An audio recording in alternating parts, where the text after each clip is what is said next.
Olá, tudo bem com vocês? Mais uma aula de história. Estou aqui na escola, plantão, escola vazia, né? Saudade das aulas presenciais. Mas o tema da nossa aula de hoje ainda é sobre o Brasil colônia. Vamos falar um pouco mais sobre o ciclo do açúcar. Vem comigo nessa. Vem viajar na história com o professor Luiz Kleber.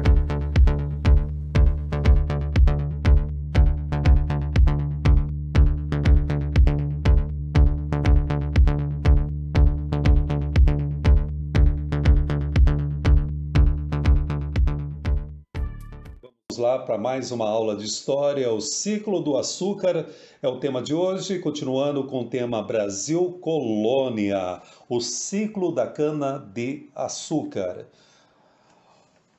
Só lembrando que quando nós falamos de Brasil Colônia, eu estou falando do período em que os portugueses decidiram começar a colonizar as terras brasileiras e o Brasil tornou-se colônia definitiva de Portugal de 1530 até 1822, depois Brasil Império e Brasil República. Nós já estudamos o Brasil pré-colonial, vou deixar o link para vocês, para quem não acompanhou, que é o período no qual Portugal não havia ainda efetivado a colonização no Brasil.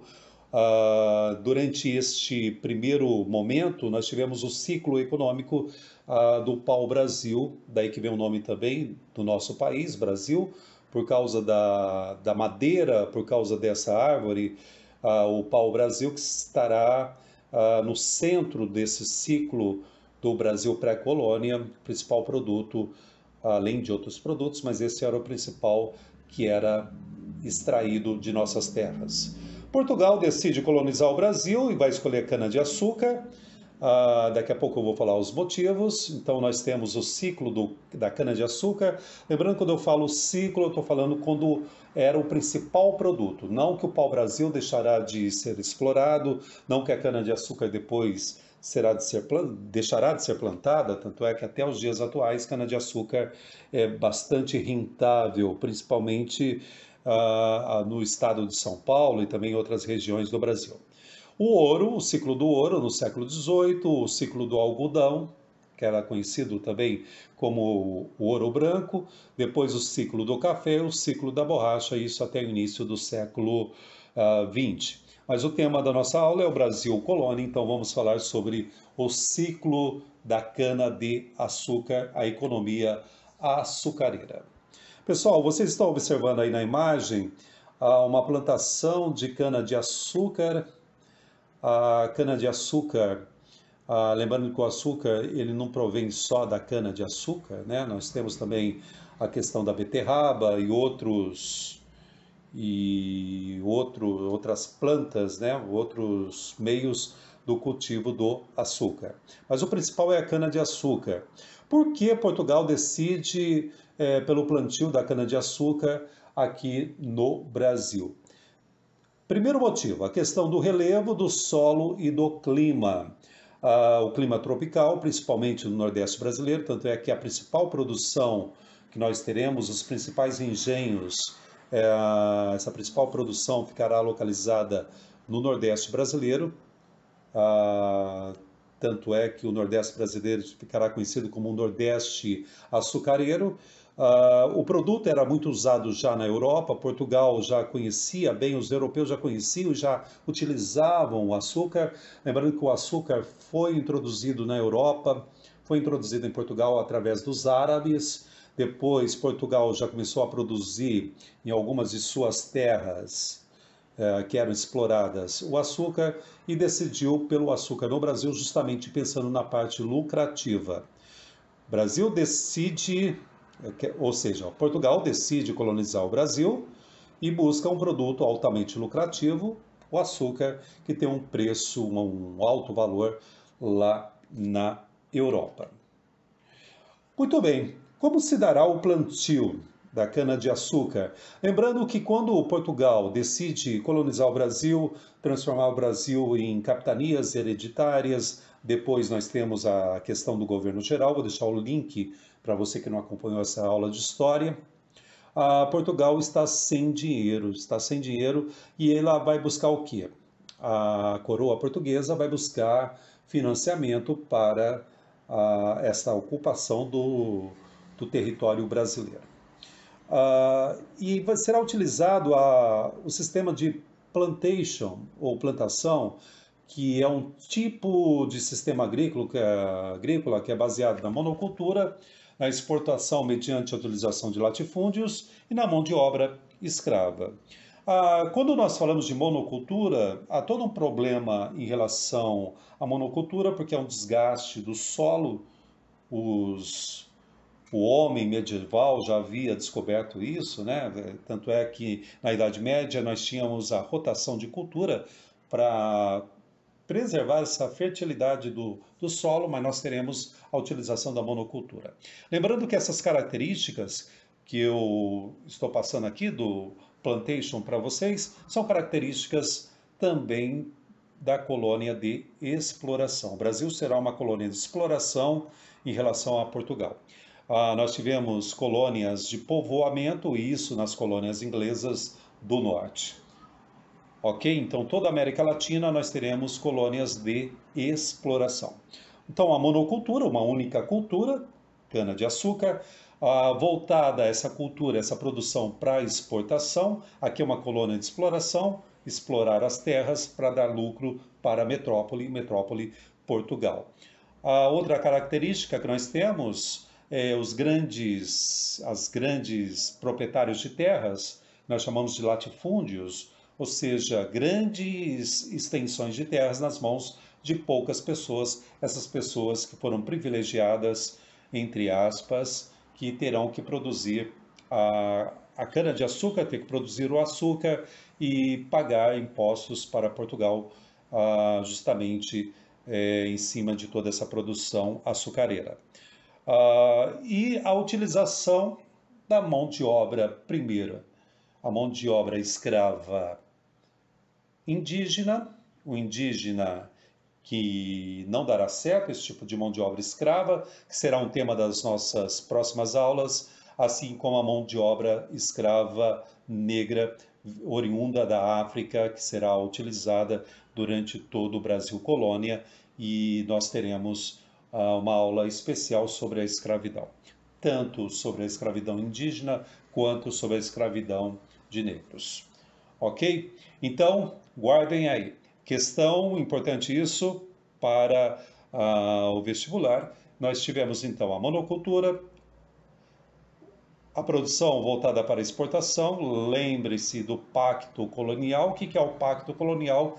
Típico justamente da colônia de exploração. No pacto colonial, a colônia ela negocia diretamente com a metrópole, não há uma liberdade comercial.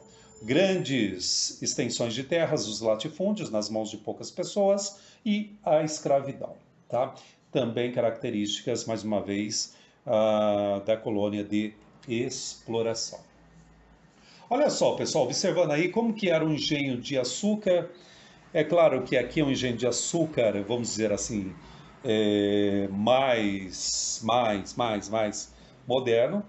Nós temos aí a capela. Se vocês observarem no centro, nós temos a Casa Grande, onde morava o senhor com a sua família. Nós temos a moenda, vocês podem observar aí o moinho, né? A moenda, onde a cana-de-açúcar era moída, e também aí todo o preparo, também temos aí o forno, todo o preparo do açúcar.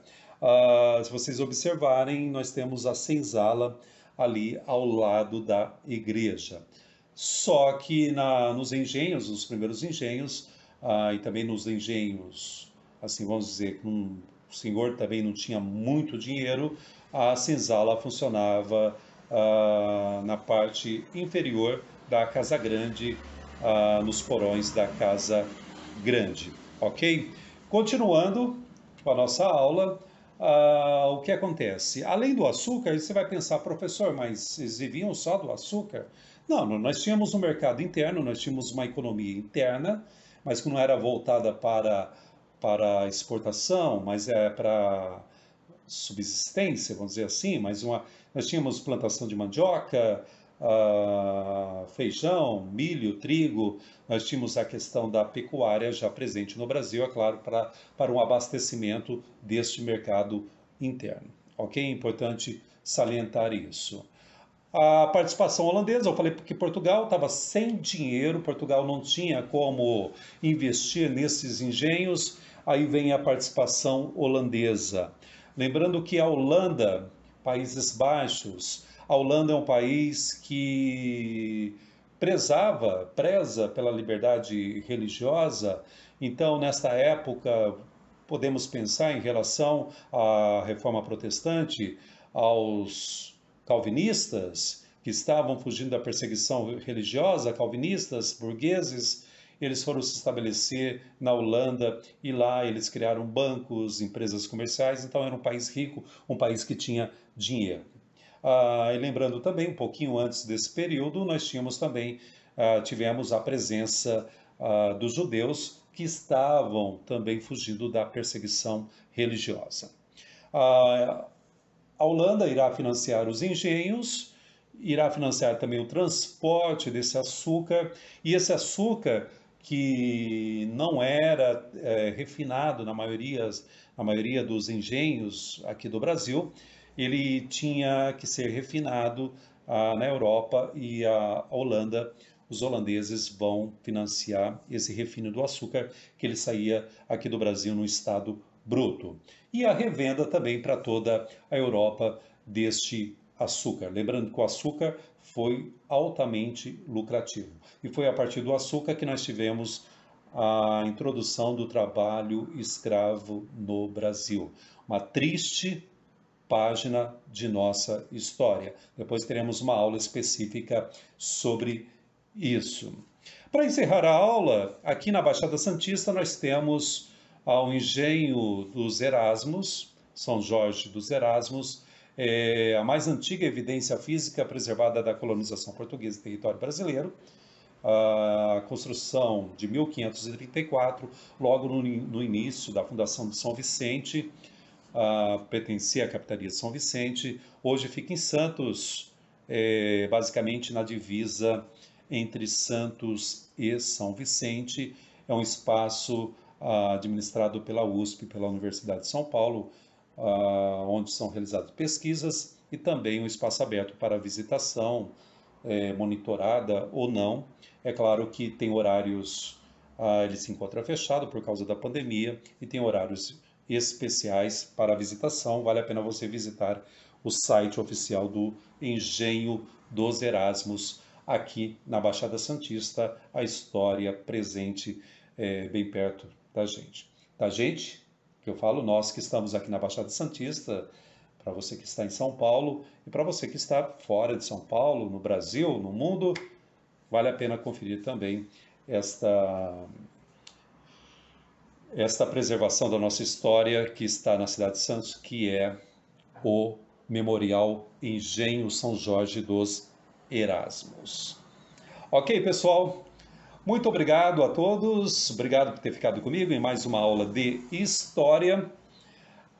Voltaremos a falar ainda sobre o Brasil Colônia, tem muito assunto, ainda tem aula sobre as curiosidades do Padre Anchieta, a resistência indígena, iremos falar também sobre a escravidão negra e também sobre a resistência dos negros.